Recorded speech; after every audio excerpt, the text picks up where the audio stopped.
After my husband had a custom couch built, he couldn't get enough of it. He slept on it every night and wouldn't let me lay a finger on it. I'd had enough. Chapter 1: The last straw. After my husband had a custom couch built, he couldn't get enough of it.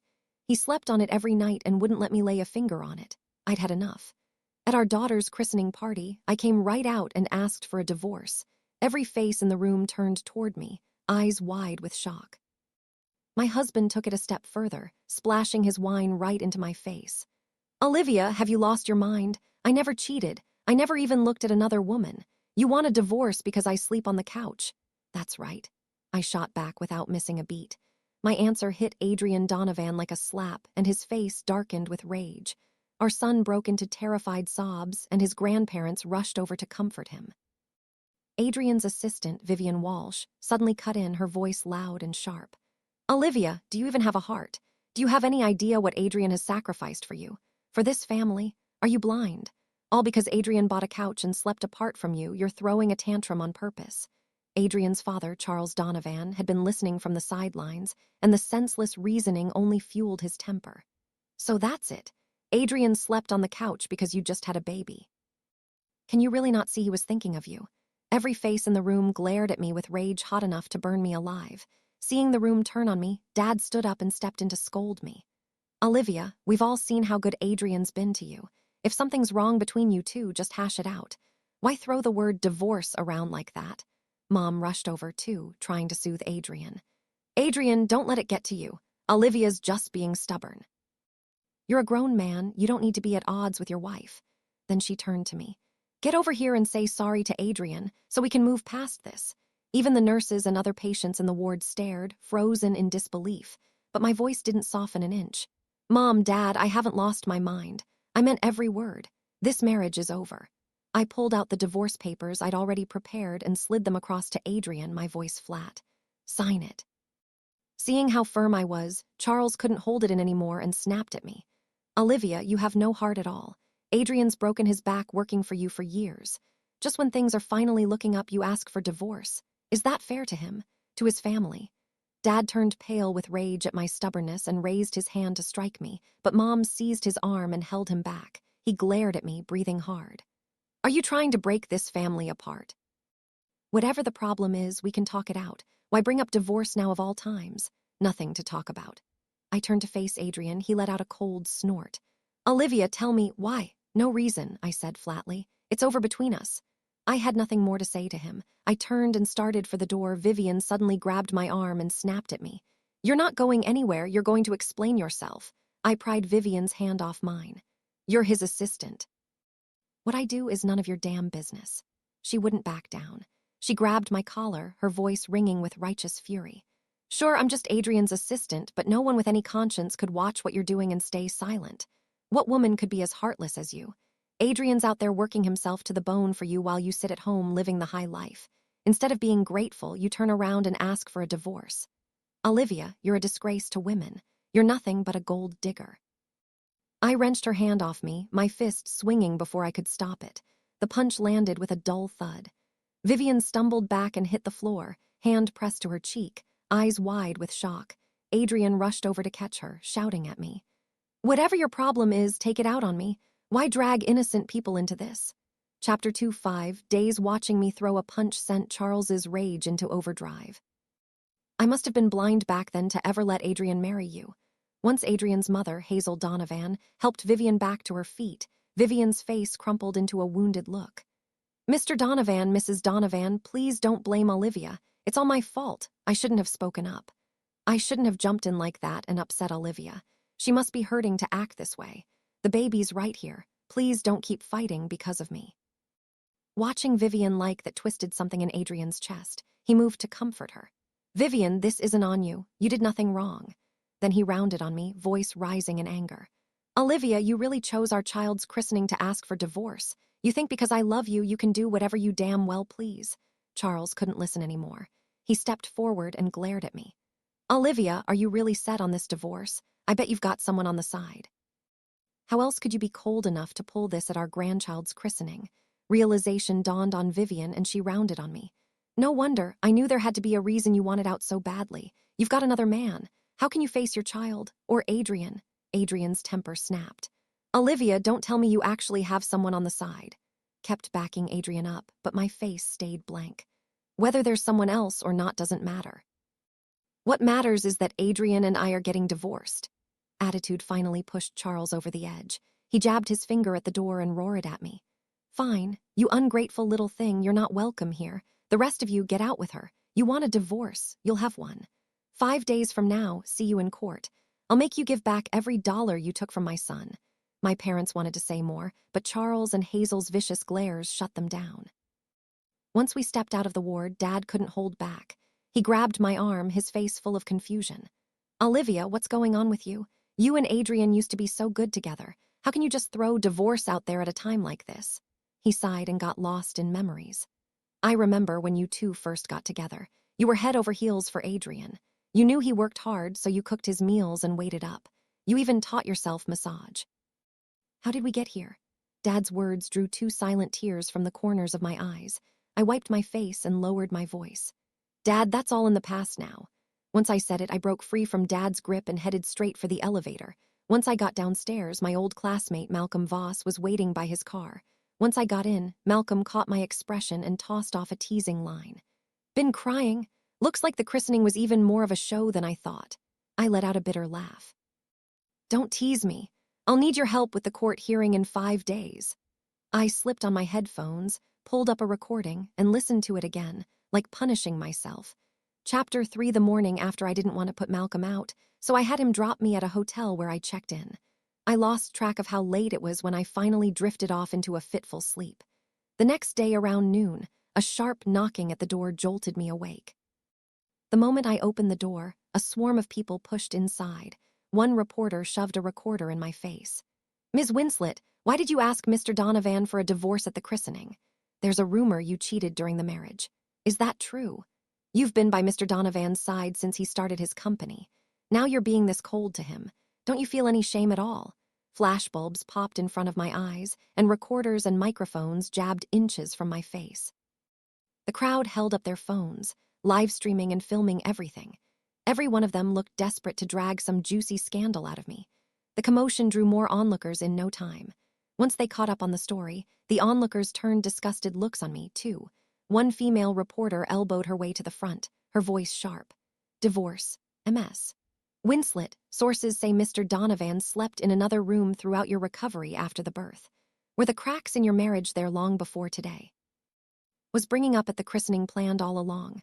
Their questions made it clear that someone had recorded everything I'd done yesterday and posted it online. The story had exploded across the internet.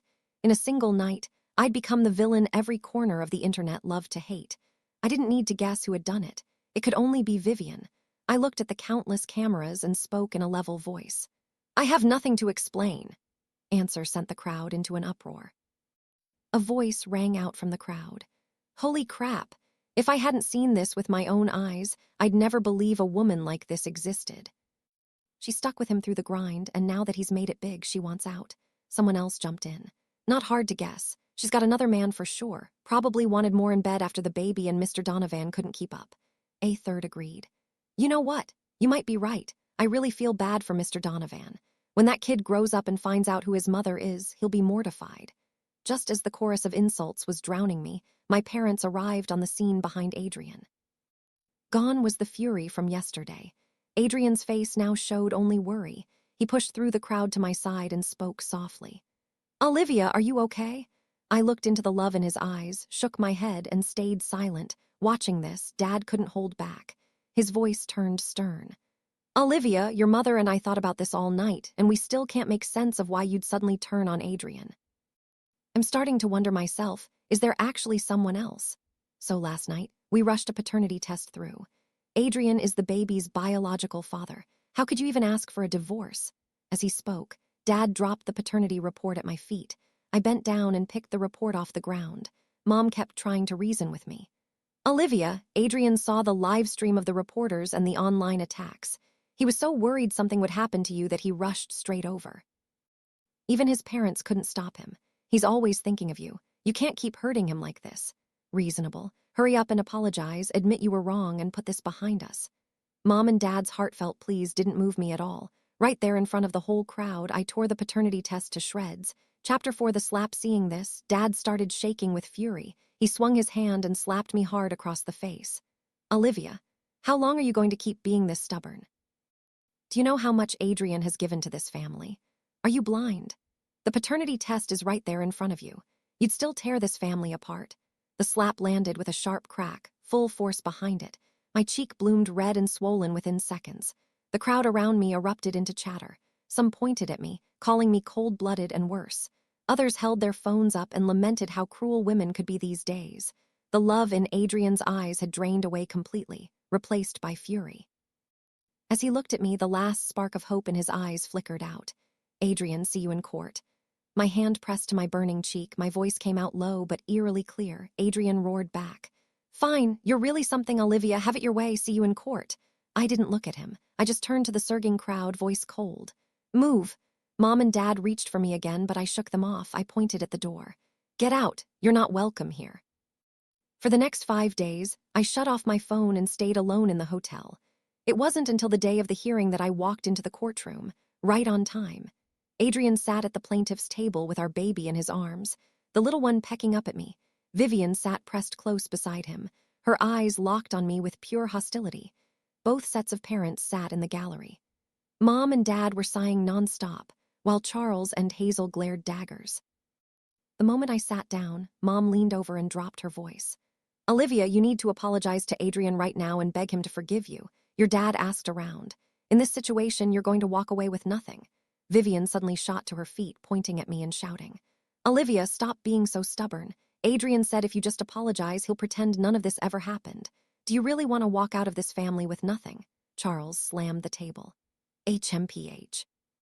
For the kid's sake, you can still beg for forgiveness. Refuse, and I'll make sure you don't even have a roof over your head. I leaned back in my chair, my fingertips tapping the tabletop, and didn't say a word the whole time. The judge wrapped her gavel and turned a serious look on me. Defendant, Olivia Donovan, the plaintiff, Mr. Donovan, has accused you of emotional abuse throughout the marriage. Based on the evidence presented, you are clearly at fault. Without new evidence, the court will rule that you walk away with nothing. In the courtroom knew what I'd done. The ruling left them seething, like they wished the court had handed down a death sentence. The judge studied me, brow furrowing slightly. She clearly didn't approve of my silence. Just as she was about to bring down the gavel and finalize the verdict, my lawyer suddenly stood up. Your Honor, we have new evidence to submit. 5. The twist at Malcolm's words. The courtroom went dead silent. Malcolm slid a USB drive into the courtroom's playback system. He opened a folder labeled Evidence that held multiple video files. He clicked on one, and a shot of my living room flashed onto the big screen. Adrian was sprawled face down on the couch in loose loungewear, his body rising and falling with each breath. The angle caught every subtle tremor running through him. At first, the footage seemed unremarkable. A few minutes in, his movements turned restless and picked up speed until he finally reached over and grabbed a tissue. Silence fell over the courtroom. The crowd traded uncertain glances. This is... The judge's brow furrowed. In the gallery, people couldn't help murmuring to each other, their eyes full of confusion. On the screen, Adrian's face had flushed deep red, and sweat dotted his temples. He was clearly in the middle of something he wouldn't have wanted witnessed. Charles and Hazel sat beside the plaintiff's table, and the sight set their faces burning red. They looked away in embarrassment, fingers white-knuckled around the hems of their clothes. Adrian shot up from his seat, his voice shaking. You actually installed cameras in our house." The crowd erupted into chatter. A gasp came from the back. "Oh my God, what is he doing?" A laugh broke out. "You really have to ask. Any guy would get it. If you don't, you're probably not one yourself." Voice piped up, full of glee. Never thought Mr. Donovan would have to take matters into his own hands like that." Shot to her feet. "Adrian, even now, are you still going to cover for her?" Vivian wore an expression of pure anguish as she could barely bring herself to speak. Adrian stared at her, dazed and at a loss, as though her words hadn't quite registered. She turned toward the jury, her voice rising sharply. "Don't let her fool you. This video isn't what you think." Adrian still hadn't recovered from the shock when Vivian, fists tight, drove her point home. "Adrian only does this because he loves Olivia too much." Vivian's voice cracked with sobs, tears spilling down her cheeks. "Olivia hemorrhaged badly while giving birth. The doctors said she was too depleted for any intimacy for at least 6 months. Adrian saw her suffering and couldn't sleep at night, but he's still a normal man. She drew a deep breath, then pointed at the image on the screen. Her voice choked, but every word came out crystal clear. He was so afraid of losing control and hurting Olivia that he bought that couch to sleep on. When he couldn't hold back, this was his only way out. He didn't dare tell her, scared she'd feel humiliated and blame herself. The courtroom exploded again. Adrian's face went crimson. Mom and Dad turned shocked eyes on me, while realization dawned on Charles and Hazel's faces. To everyone watching, that reaction sealed Vivian's version as the truth. Vivian wasn't done, and her voice was thick with hurt. He sleeps on that couch so he won't wake Olivia and the baby. He won't let her near it so she won't find out. He works himself ragged to buy her supplements and hire the best help. Everything he does is for Olivia. A wave of sighs rolled through the gallery, and every eye that turned to me was full of disdain. Mr. Donovan really is devoted. A man like him could have any woman he wanted. Mr. Donovan's a real man, handling things himself just to spare his wife. I rose slowly from my chair and looked around the courtroom. Every eye on Adrian was full of sympathy. The ones turned on me looked at me like I was some kind of shrew. The judge banged her gavel to restore order, then turned a stern look on me. Defendant, what do you have to say to these accusations? Chapter the second tape. None of those accusations stirred a single ripple inside me. I'd been holding everything in for so many days just for this moment. My voice came out steady as my gaze swept over Adrian and Vivian, who both looked pleased with themselves. Your Honor, please allow me to play the next video. The judge's nod. My lawyer worked the equipment immediately, and the big screen switched to a view of the living room at night. Moonlight spilled through the gap in the curtains, faintly outlining the shape of the couch. Without warning, the back of the couch began to lift open. Every face in the courtroom went blank with confusion. Someone in the crowd snorted. What in the world is that? Are we supposed to be wowed by a fancy couch?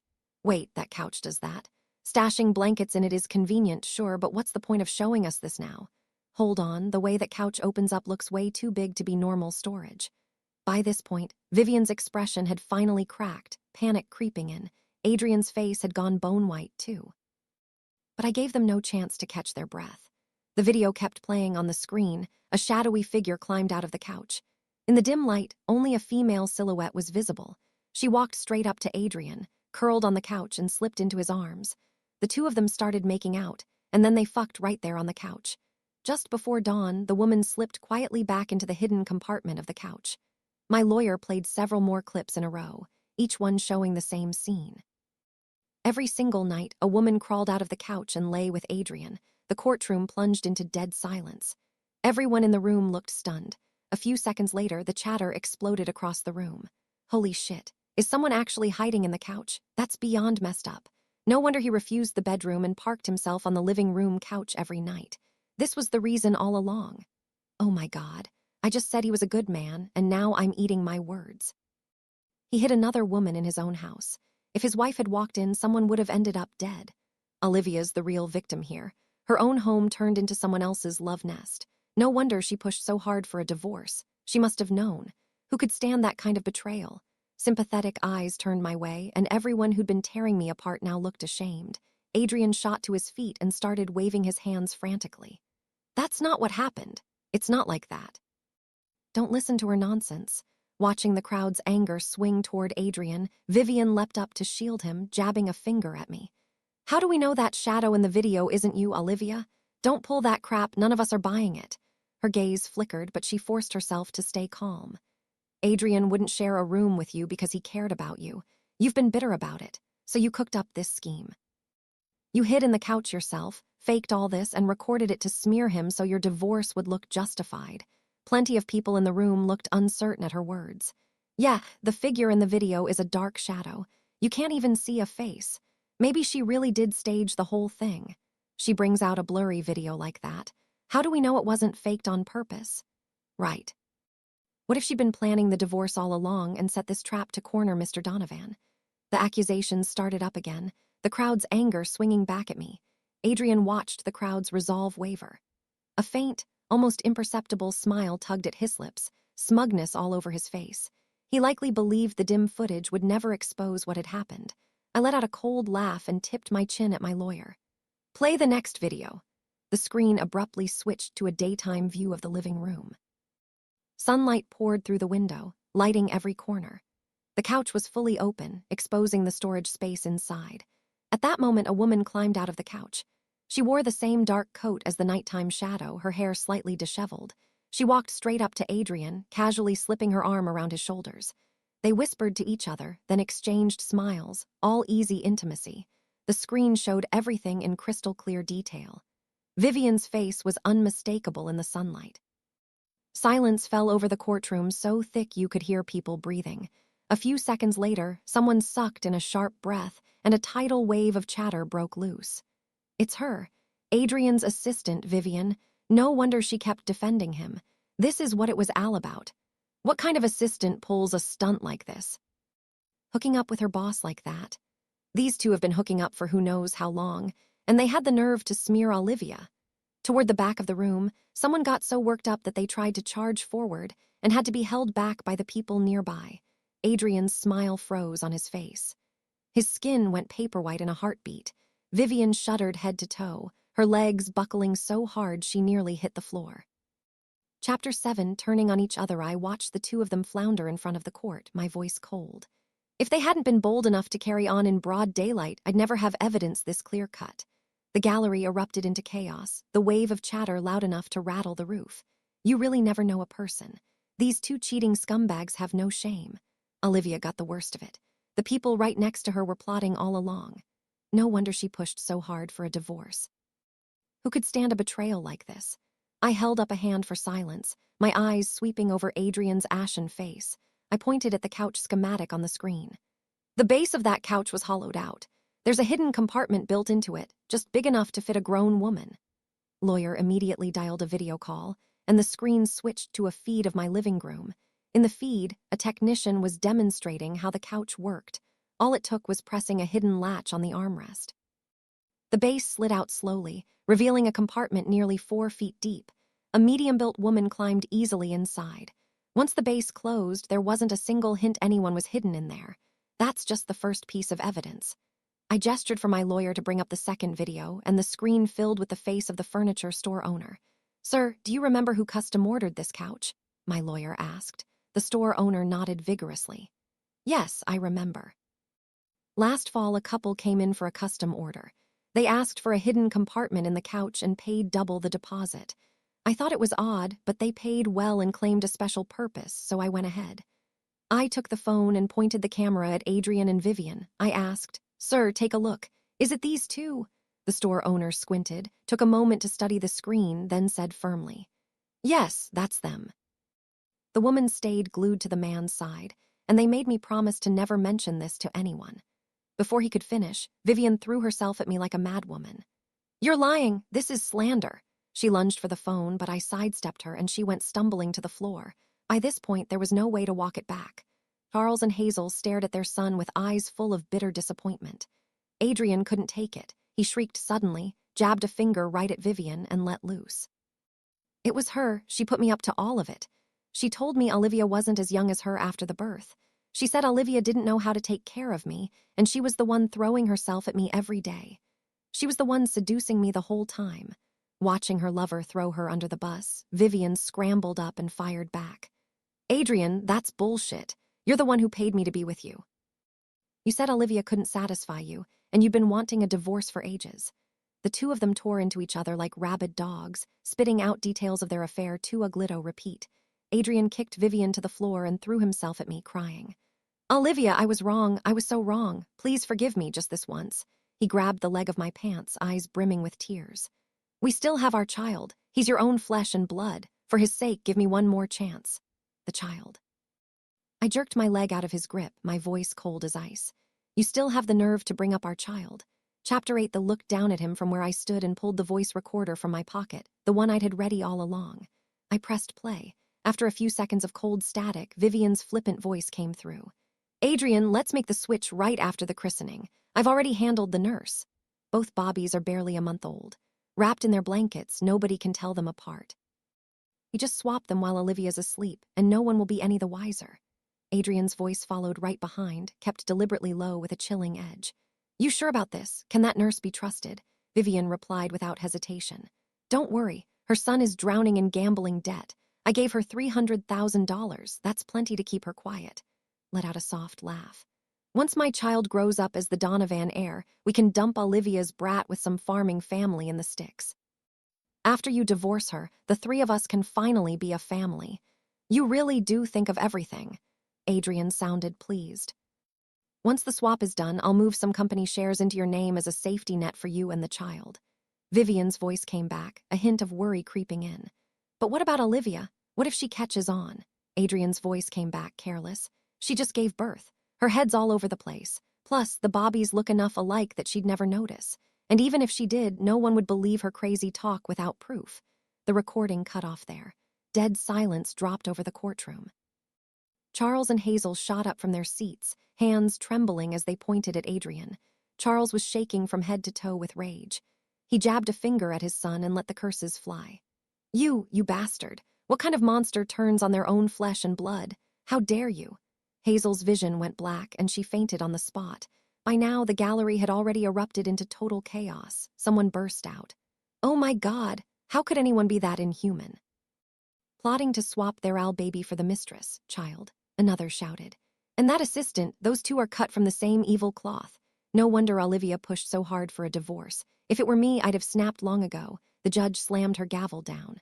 Order! The courtroom slowly settled, and I turned to the judge, my voice clear and steady. Honor, I think everyone's heard now. I asked for a divorce, not because I'm heartless. I just discovered their plot to swap my own flesh and blood. If I'd shown a sign I knew, they would have gone through with it. I pointed at Adrian and Vivian. Every word came out heavy with pain. They were plotting against a month-old baby. How could I gamble with my child's life? I had no choice but to play cruel, ask for a divorce to throw them off, and gather proof to protect my baby. I took a deep breath, eyes sweeping over Adrian and Vivian, both pale as ghosts. Now I'm formally requesting custody of my child, and I demand that Adrian walk away with nothing for committing adultery and conspiring to switch the baby. Adrian collapsed on the floor, eyes vacant, muttering to himself. It's over, it's all over. Vivian's face went ashen, and she slumped down, drained of every last bit of fight. Chapter 9, the aftermath. The court's verdict came swiftly. Adrian was ordered to walk away with nothing for cohabiting with another woman during the marriage and conspiring to harm a minor. The plot on the recording, though never carried out, was serious enough to earn him an 18-month prison sentence. Vivian, as an accomplice, and for actively breaking up another family, received a 1-year prison sentence. After the verdict came down, Charles and Hazel disowned Adrian on the spot. They looked like they'd aged 10 years overnight. By the time they walked out of the courthouse, neither of them could stand up straight. They didn't spare Adrian another glance. They turned to me instead, heads bowed in apology, voices choking. We're so sorry. We failed as parents, and you paid the price. Vivian's fate was even bleaker. She didn't just lose her job. The company also went after her for leaking trade secrets. It turned out she'd been using her job to quietly sell my company's client list to competitors for a long time. Even after her sentence ended, she'd be branded an industry pariah, with nowhere left to turn. Adrian was having a rough time behind bars. His cellmates learned what he'd done and held him in pure contempt. Nobody wanted anything to do with him. He wrote me letters claiming he'd seen the error of his ways. He begged me to forgive him for our daughter's sake, saying he'd give up everything just for one chance to see her. I tossed the letters in the trash. Some hurts couldn't be wiped clean by a single sorry. I brought the baby home, and Mom and Dad helped me look after her. My daughter was healthy, breaking into giggles every time she saw me. Every time I held her, I couldn't help thinking back to those dark, suffocating days. I remembered the nerves of planting cameras behind the couch, the chill that ran through me when I heard the recording, and the gut-wrenching pain of faking cold-heartedness back at the hospital. But now, with this warm little life tucked in my arms, I knew every bit of it had been worth it. Sunlight spilled through the window onto the floor, and her laughter rang out as clear as silver bells. I pressed a gentle kiss to her forehead and made a silent promise. Don't be afraid. Mommy will always be there to protect you. For the shadows of those people and what they had done, the court's verdict had already wiped them out of our lives for good. For the rest of my life, all I wanted was to raise my daughter well and give her a clean, warm future ahead. If you enjoyed this video, give it a thumbs up and subscribe so you won't miss the next one.